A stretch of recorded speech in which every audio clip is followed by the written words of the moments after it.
बिस्मिल्लाहिर्रहमानिर्रहीम। लाखों करोड़ों दुरूदो सलाम मोहम्मद मुस्तफ़ा सल्लल्लाहु अलैहि वसल्लम और आले मोहम्मद पर। मैं हूं उमर दराज गोंदल। मैं सारी खबरें देने से पहले आपको एक मजमून का हवाला देना चाहता हूं और यकीन माने कि बतौर पाकिस्तानी वो पढ़ के सुन के शर्म महसूस हुई है। अल जजीरा आप जानते हैं कि इंटरनेशनल टीवी चैनल है और उन्होंने एक मजमून लिखा है और जो उन्होंने मजमून लिखा है वो पाकिस्तान के इलेक्शंस के ऊपर है और उसमें जो लफ्ज इस्तेमाल किया गया वो बहुत सख्त लफ्ज है। उसमें लिखा गया है मैंडेट थीव्स, यानी मैंडेट चोरी करने वाले या मैंडेट चोर।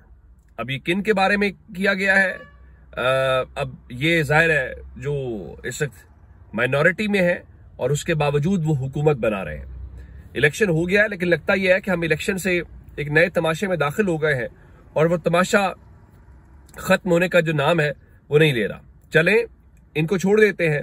अमेरिका ने एक बार फिर पाकिस्तान के इंतखाबात पर लगने वाले इल्जामात की तहकीकात का मुतालबा किया है और डॉन अखबार ने लिखा है कि अमेरिका ने पाकिस्तान भर में 8 फरवरी को होने वाले इंतखाबात के दौरान धांधली के इल्जामात की तहकीकात का मुतालबा कर दिया।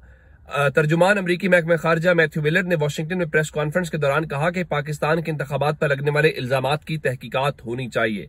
तर्जुमान के मुताबिक सिर्फ पाकिस्तान नहीं बल्कि दुनिया में कहीं भी ऐसे इल्जामात की मुकम्मल छानबीन होनी चाहिए, इसीलिए इल्जामात की तहकीकात का मुतालबा करते रहेंगे। अब एक तरफ ये वाली सूरत हाल है कि वो ये बात कर रहे हैं, दूसरी तरफ अगर मुस्लिम लीग नून ये कहे कि हम भी इस इंतखाबात से मुमकिन नहीं है, और खुर्रम दस्तगीर तो कह रहे थे कि ये कीचड़ का गुस्ल दिया गया है जीतने वालों को भी और हारने वालों को भी, और ये सारे इल्जामात लग रहे हैं। और आप जानते हैं कि मौलाना फजलुर रहमान ने बाकायदा कहा कि अरबों खरबों में मामलात हुए हैं जिसकी बुनियाद के ऊपर नताइज तब्दील किए गए।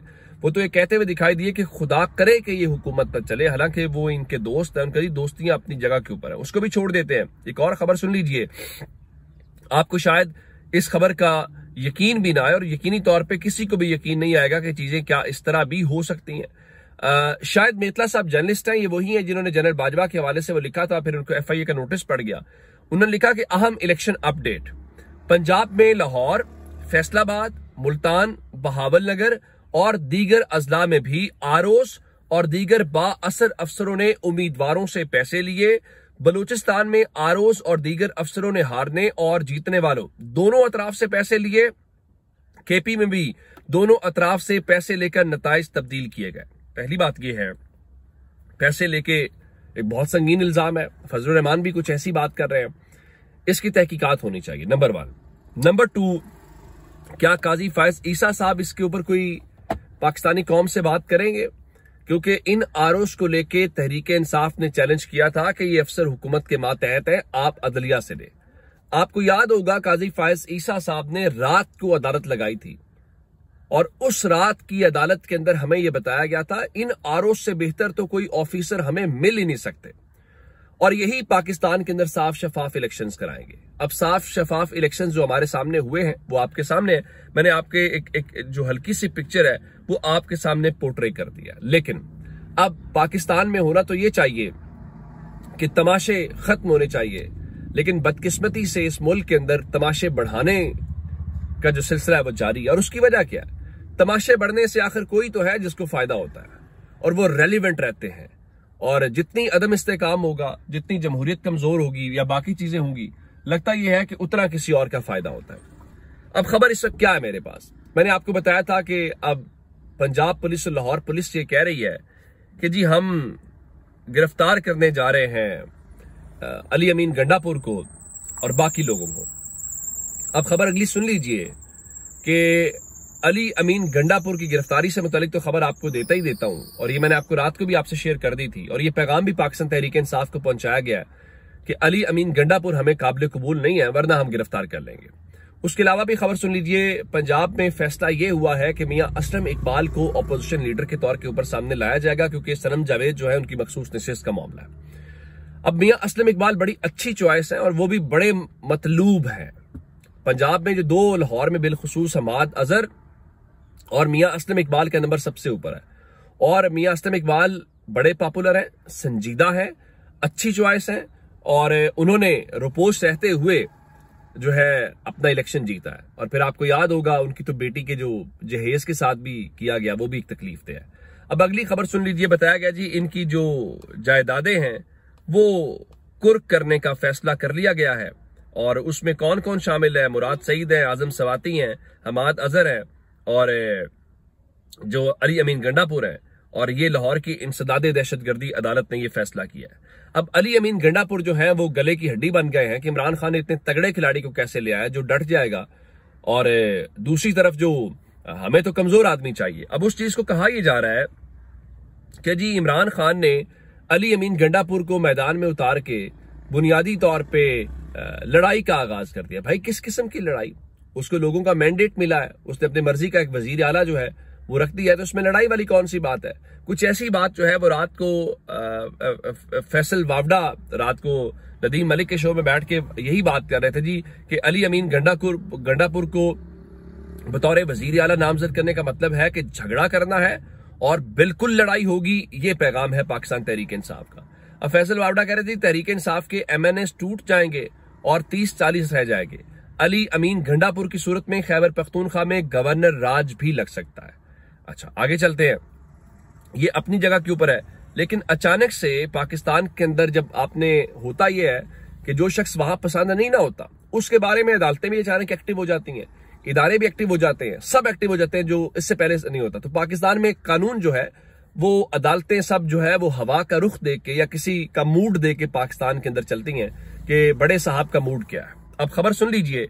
खबर यह है कि पंजाब वाले कह रहे हैं हम गिरफ्तार करेंगे, जायदादें कुर्क करेंगे, बाकी सारी बातें हैं। कोई कह रहा है जी अगर आपने अली अमीन गंडापुर को ना हटाया तो हम उनको गिरफ्तार कर लेंगे, हम गवर्नर राज लगा देंगे। मैं पंजाब से भी आपको खबर दे देता हूं। पंजाब में तैयारी ये हो रही है कि जी 9 मई के वाकयात में जो लोग मुलव्वस हैं या मतलूब हैं वो बेशक पंजाब असेंबली में आए या किसी और असेंबली में, उनको असेंबली इहाते से भी गिरफ्तार कर लिया जाएगा और उनको हल्फ नहीं उठाने देंगे, बिल्कुल ना उठाने दें।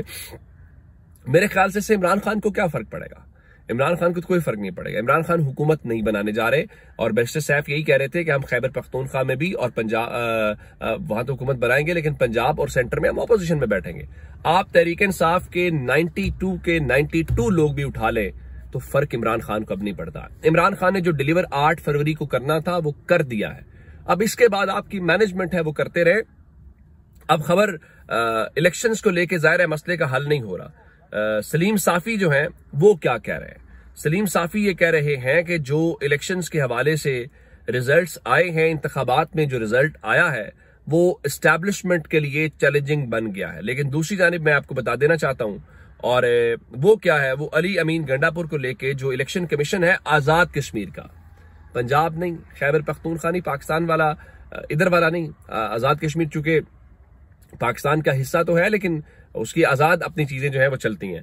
तो वहां पे इलेक्शन कमीशन जो है उसको अचानक ख्याल आ गया है और उन्होंने अली अमीन गंडापुर के वारंट गिरफ्तारी जो है वो जारी कर दिए हैं और कहा गया है कि उनको 28 फरवरी को गिरफ्तार करके उन पेश किया जाए। अब मुझे ये बताइए कि ये पेशरफ्त पाकिस्तान में किसी बच्चे से भी पूछेंगे कि ये क्यों हुआ है तो आपको समझ आ जाएगी कि ये इमरान खान को पैगाम दिया गया है और ये बुनियादी तौर पे तहरीक इंसाफ को सिग्नल दिया गया है कि ठीक है, अगर आपको जो हमने पैगाम भेजा है कि जी अली अमीन गंडापुर को हम कबूल नहीं कर रहे तो अली अमीन गंडापुर की जगह के ऊपर कोई और बंदा लेके आए तो आप नहीं करेंगे तो फिर ये देख ले हमने आपकी वो वारंट गिरफ्तारी जारी करके हम आपको इंतखाब नहीं करने। मेरे ख्याल से करने दें।